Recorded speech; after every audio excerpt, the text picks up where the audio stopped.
यदि सुखी होना चाहते हो, विपत्ति को सहने की सामर्थ्य चाहते हो, विपत्तियों का नाश चाहते हो, तो राधा राधा राधा राधा आप उच्चारण करो। अगर आप 24 घंटे में 24 मिनट राधा नाम को दे दे, फिर आप चमत्कार देख ले अपने जीवन का।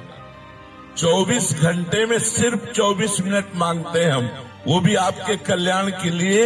यदि 24 घंटे में 24 मिनट यदि आप राधा राधा नाम जप करें, फिर आप देख लें आपका मंगल कैसे होता है। इसलिए सबसे प्रार्थना है, सब में गलतियां होती हैं, सब में त्रुटियां होती हैं। भगवान माता पिता की तरह वात्सल्य वाले हैं, वो हमारी गलतियों को क्षमा करेंगे, हमारे पापों का नाश करेंगे। हमें निरंतर भगवान के नाम तक पहुंचना है, तो 24 मिनट तो समय दे दीजिए। 24 घंटे में 24 मिनट राधा राधा राधा, और शेष समय जो कर्म करो भगवान को समर्पित कर दो। जय जय श्री राधे।